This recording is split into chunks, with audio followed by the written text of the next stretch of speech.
నిన్న ఇక్కడికి ఎక్కడికో వచ్చినాడు ఆయన కౌబాయ్ వేషంలో ఉన్నాడు.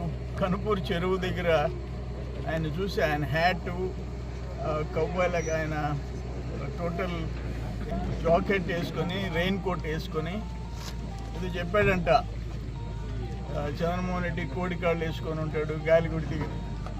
నేను గాలిగుడి ఎగిరిపోతున్నానేమో, ప్రజల సొత్తు తినలేదు కదా తమరి మాదిరిగా. తమరి కాళ్ళు ఎట్టుంటాయో అందరికీ తెలుసు. నేల మీద నుంచి 2 అడుగులు ఉంటుంది చూడండి, ఒకటి కోడి కాకుండా నల్లంగా అట్టుంటాయి నీ కాళ్ళు.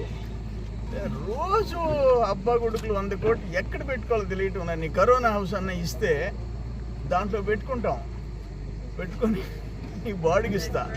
ఆ కరోనా హౌస్ నాకు డబ్బులు ఎక్కువైపోతున్నాయి. మా బ్రో ఏంటంటే మొత్తం 5 ఏళ్ళు గబ్బు పట్టించిపోయినావు. ఇప్పుడు కూడా వచ్చి ఏం మాట్లాడతావు నువ్వు? వాళ్ళు చెప్తున్నారు నా ఊరికి పోతే ఆ కాలనీలోకి ఎంటర్ కాలేదండి, గిరిజన కాలనీ.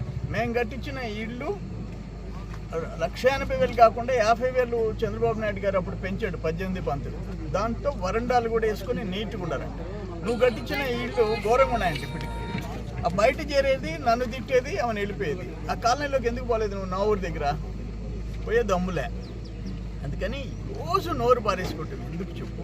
ఇటువంటి వర్షాల్లో కూడా ఏంది నాకు అర్థం కాదు.